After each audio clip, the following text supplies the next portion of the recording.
હવે next topic છે વિદ્યુત અવરોધ. વિદ્યુત અવરોધ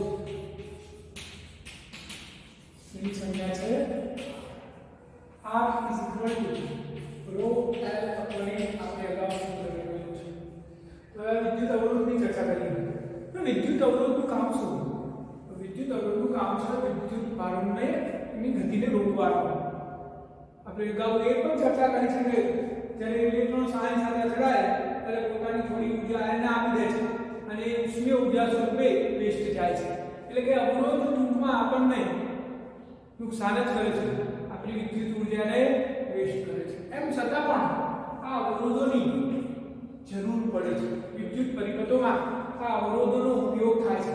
જ્યારે પ્રવાહ નિયંત્રિત કરવાનો થાય ત્યારે અવરોધો ખૂબ જ ઉપયોગી છે.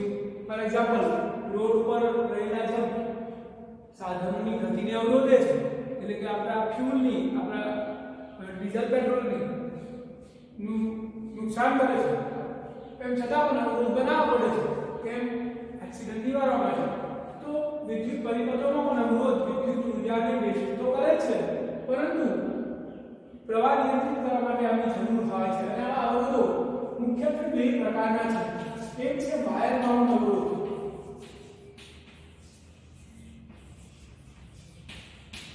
અને બીજો છે કાર્બન અવરોધ. આ અવરોધની સંજ્ઞા વિદ્યુત સંજ્ઞા છે. અને આવા અવરોધો બે રીતે બની શકે છે. તો કે વાયર બાઉન્ડ અવરોધો અત્યારના જમાનામાં વપરાતા નથી. કેમ નથી વપરાતા એનું કારણ પણ આપણે જોઈ લઈએ. પહેલા આ વાયર બાઉન્ડ અવરોધ બની કેવી રીતે? તો કોઈ દ્રવ આધાર પર વાયરને વીંટાળીને આ અવરોધ તૈયાર કરવામાં આવે છે. એટલે કે સૂત્ર પ્રમાણે જેમ જેમ વાયરની લંબાઈ વધતી જશે તેમ તેમ અવરોધનું મૂલ્ય વધતું જશે. આ વાયર બાઉન્ડ અવરોધમાં ખાસ કરીને મિશ્ર ધાતુઓનો ઉપયોગ કરવામાં આવે છે.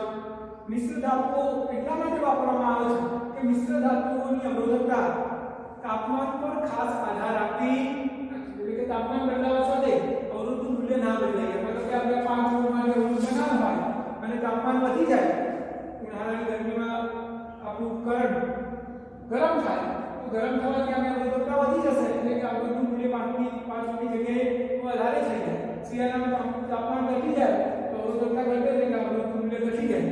એટલા માટે ધાતુ પદાર્થના તાર વાપરવાની જગ્યાએ મિશ્ર ધાતુઓનો તાર વાપરવામાં આવે છે. એની ચર્ચા આપણે હાલ એટલે સીમિત રાખીએ. તો વાયર બાઉન્ડ અવરોધની અંદર વાયરને યોગ્ય આધાર પર વીંટાળીને અવરોધ બનાવવામાં આવે છે. અને આ અવરોધની ક્ષમતા અથવા એનું મૂલ્ય ખૂબ જ સૂક્ષ્મ હોય છે. મોટા અવરોધો વાયર બાઉન્ડ અવરોધ તરીકે બનાવી શકાય, તેમજ આની કાર્યક્ષમતા પણ ખૂબ જ ઓછી છે. આટલા તારમાંથી જ્યારે મોટા પ્રમાણનો પ્રવાહ પસાર થાય તો જૂલ અસરના કારણે તાર બની શકે છે. એટલે કે આની કાર્યક્ષમતા પણ ખૂબ જ ઓછી છે. આ વાયર બાઉન્ડ અવરોધની અંદર નિક્રોમ, મેંગેનીઝ કે કોન્સ્ટન્ટમ જેવી મિશ્ર ધાતુઓ વાપરી શકાય છે. હવે જોઈએ જે આપણો આ ચેપ્ટરનો સૌથી અગત્યનો અવરોધ છે કાર્બન અવરોધ. આ કાર્બન અવરોધ શુદ્ધ ગ્રેફાઇટ અને રેઝિનના મિશ્રણમાંથી બનાવવામાં આવે છે. ગ્રેફાઇટ અને રેઝિનના મિશ્રણમાંથી કાર્બન અવરોધ બનાવવામાં આવે છે. આનું મૂલ્ય ખૂબ જ મોટું રાખી શકાય છે. જેટલા ઓહ્મનો અવરોધ જોઈતો હોય એટલા ઓહ્મનો અવરોધ આપણે કાર્બન અવરોધ બનાવી શકીએ છીએ. અને આ કાર્બન અવરોધનો ઉપયોગ અત્યારે હાલ ડિજિટલ ઇલેક્ટ્રોનિક્સની અંદર બહોળા પ્રમાણમાં કરવામાં આવે છે. એનું કારણ શું? આની કાર્યક્ષમતા ખૂબ જ વધારે છે, કિંમતમાં ખૂબ જ સસ્તા હોય છે, કદ ખૂબ જ નાના હોય છે. એટલા માટે કાર્બન અવરોધનો ઉપયોગ ડિજિટલ ઇલેક્ટ્રોનિક્સની અંદર ખૂબ બહોળા પ્રમાણમાં કરવામાં આવે છે. હવે આ અવરોધનું મૂલ્ય, કાર્બન અવરોધનું મૂલ્ય કેવી રીતે ગણી શકાય? આપણે આત્મા કાર્બન અવરોધ આવે એનું મૂલ્ય આપણે કેવી રીતે ગણવું? એવું કોઈ તૂટેલી સર્કિટ જોયું હોય, તમારું ટીવી કે તમારું કોઈ બીજું ઇલેક્ટ્રોનિક્સ ઉપકરણ ખોલેલું જોયું, તેની અંદર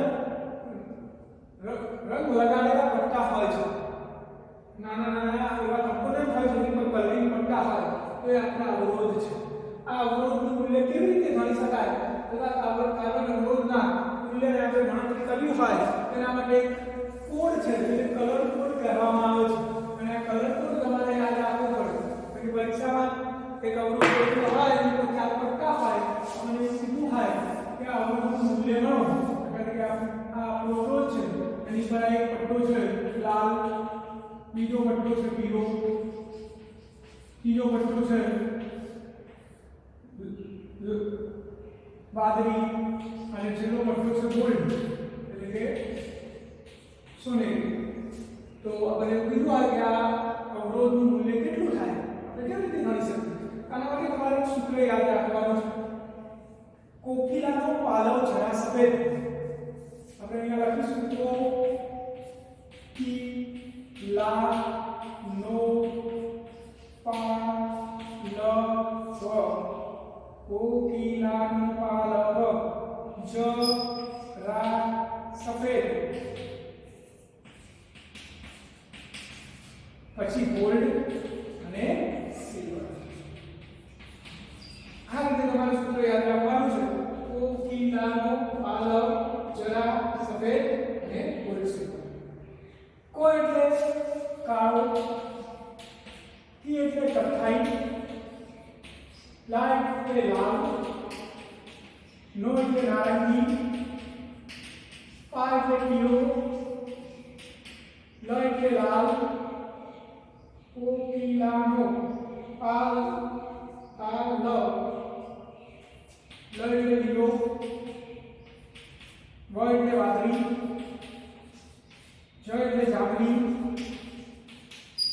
રા એટલે રાતો અથવા કુકરો જેને આપણે કહીએ છીએ ગ્રે આ તો સફેદ છે ગોલ્ડ અને તો કોકિલાનો પાલવ જરા સફેદ યાદ આવે ત્યારે કો એટલે કાળો કી એટલે કથ્થાઈ લાલ એટલે લાલ નો એટલે નારંગી પા એટલે પીળો લ એટલે લીલો વ એટલે વાદળી જ એટલે જાંબલી ર એટલે ડાકોડી ગ્રે સફેદ ગોલ્ડ અને સિલ્વર અહીંયા આપણે અહીંયાથી શરૂ કરવાનું 0 1 2 3 4 5 6 7 8 અને 9 સફેદ સુધી ના હવે આપણે અહીંયા ઘાતમાં લખવાનું છે 10 ની 0 ઘાત 10 ની 1 ઘાત 10 ની 2 ઘાત 10 ની 3 ઘાત 10 ની 4 ઘાત 10 ની 5 ઘાત 10 ની 6 10 ની 7 10 ની 8 અને 10 ની 9 અહીંયા 10 ની -1 ઘાત અહીંયા 10 ની માઈનસ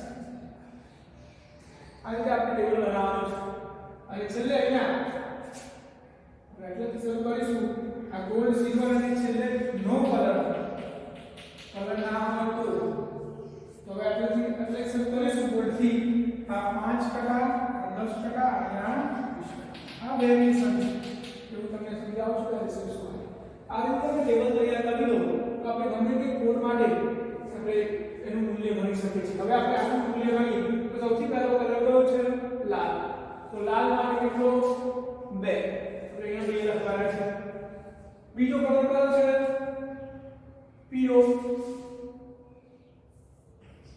તો પીળાનો કોડ કેટલો થશે પીળો 4 તો 2 ની પાછળ લખવાનું 4 વચ્ચે ગુણ્યા ત્રીજો કલર કયો છે વાદળી તો ત્રીજો છે વાદળીની ઘાત કેટલી 10 ની 6 ઘાત પ્લસ ઓર માઈનસ કેટલી વેરિએશન થઈ શકે એમાં તો છેલ્લો કલર કયો છે ગોલ્ડ અને ગોલ્ડનું વેરિએશન કેટલું છે 5% તો પ્લસ તો આ આપણા અવરોધનું આપણે મૂલ્ય નક્કી કરી દીધું 24 × 10 ની 6 ઘાત ઓમ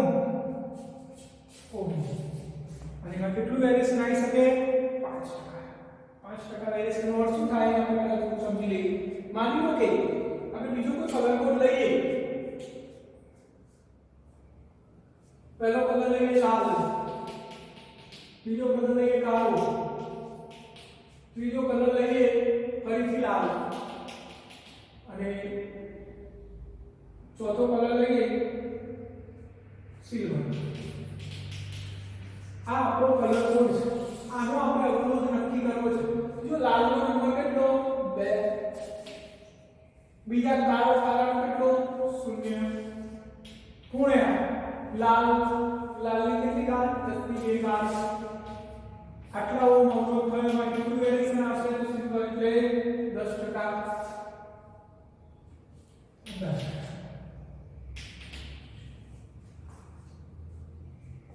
તો શું આ મૂલ્ય કેટલું થાય? 10 ને 1 એટલે 2 આ એક શૂન્ય થી બીજી બે શૂન્ય મૂકી પ્લસ ઓર માઈનસ. તો આ અવરોધમાં તાપમાન વધતા આ અવરોધ જો તાપમાન વધે તો અવરોધ વધવાનો છે, અને તાપમાન વધવાની સાથે અવરોધનું મેક્સિમમ મૂલ્ય કેટલું થાય? તો 2000 પ્લસ 10% એટલે 2000 ના 10% થાય 200. તો 10% પ્લસ થાય તો 2000 ને 200 શું થઈ જાય? જો તાપમાન ઘટે ને અવરોધ ઘટે તો માઈનસ 10% થઈ જાય એટલે કે 1800 ઓહ્મ. તો આ રીતે વેરિએશન આપણે પાછળ દર્શાવી શકીએ છીએ. આટલા વેરિએશન સાથે અવરોધમાં ફેરફાર થઈ શકે છે. આ કલર કોડ તમારે યાદ રાખવાનું છે. વિકાસ સૂત્ર યાદ રાખશો તો કલર કોડ ટેબલ તૈયાર કરી છે, અને આની પરથી તમે કોઈપણ અવરોધનું મૂલ્ય ગણી શકો છો. આપણે આનાથી થોડું અલગ ગણવાનો પ્રયત્ન કરીએ. અનુકૂળ પર આપણને એમ કહે કે અવરોધનું મહત્તમ મૂલ્ય 4200 છે. 4200 ઓહ્મ છે. આ મહત્તમ મૂલ્ય આપણે એમ કીધું કે કોઈ અવરોધનું મહત્તમ મૂલ્ય 4200 ઓહ્મ છે, અને લઘુત્તમ મૂલ્ય 3800 ઓહ્મ છે. તો આ અવરોધનો કલર કોડ જણાવો. આપણે મૂલ્યમાંથી કલર કોડ શોધવાનો. મહત્તમ અવરોધનું મહત્તમ મૂલ્ય 4200 ઓહ્મ અને ઓછામાં ઓછું મૂલ્ય 3800 ઓહ્મ છે. તો અવરોધનો કલર કોડ જણાવો. તો આપણે શું કરવાનું? તો આ બંનેનો સરવાળો એટલે કે આ બંનેની સરેરાશ શોધી લેવાની. તો બંનેની સરેરાશ કેટલી થશે? આનો સરવાળો થયો 8 ભાગ્યા સરેરાશ ને 2 કેટલો જવાબ આવ્યો? 4000. તો આપણું મૂલ્ય થઈ ગયું 4000. શું કરવાનું? બંને મૂલ્યોની સરેરાશ શોધી લેવાની. સરેરાશને કહેવાય મૂળ મૂલ્ય. હવે આપણે શોધવાનું થયું વેરિએશન. કેટલું વેરિએશન આવશે? તો ગમે તે વેલ્યુ બાદ કરો તો આપણે આમાંથી આ લઘુત્તમ મૂલ્ય બહાર કરી દઈએ 3800. તો જવાબ શું આવશે? 200. તો જુઓ 4000 નો અવરોધ છે, એમાં 200 ઉમેરો તો 4200 થઈ ગયા, એટલે કે આટલું પ્લસ થયું 200 જેટલું, અને 4000 માંથી 200 માઈનસ કરો તો 3800 આવે, એટલે કે આટલું લઘુત્તમ મૂલ્ય થયું. તો આપણું વેરિએશન આવ્યું, એટલે કે આપણે આમ લખી શકીએ 4000 પ્લસ ઓર માઈનસ 200. અને આપણે મૂલ્યવાનને ટકામાં લખીએ છીએ તો 200 એ 4000 ના કેટલા ટકા થાય? સીધું ના ખબર પડે તો આપણે કહી શકીએ કે 4000 એ 100%, તો 200 એ કેટલા ટકા? તો 200 ગુણ્યા 100 ભાગ્યા 4000. તો આ બે શૂન્ય અને 7 શૂન્ય કેન્સલ, 5% જવાબ આવ્યો. તો હવે આપણે આખો કલર કોડ લખી શકીએ તો 4000 ને 40 ગુણ્યા 10 ની ઘાત પ્લસ ઓર માઈનસ 5%. 40 એટલે પહેલા 4, તો 4 કોનો નંબર છે? પીળો. તો પહેલો કલર કયો? પીળો. પીળો શૂન્ય એટલે કાળો. તો શૂન્ય કોનો છે? કાળો. કાળ 10 ની ભેગા લાલ. અને 5% એટલે તો જે અવરોધનું મહત્તમ મૂલ્ય 4200 હોય, લઘુત્તમ મૂલ્ય 3800 હોય, એવા અવરોધનો કલર કોડ શું થશે? પીળો, કાળો, લાલ અને તો આ કલર કોડ પરથી કલર ની મૂલ્ય કેવી રીતે શોધી શકાય એ તમે સરળતાથી શોધી શકો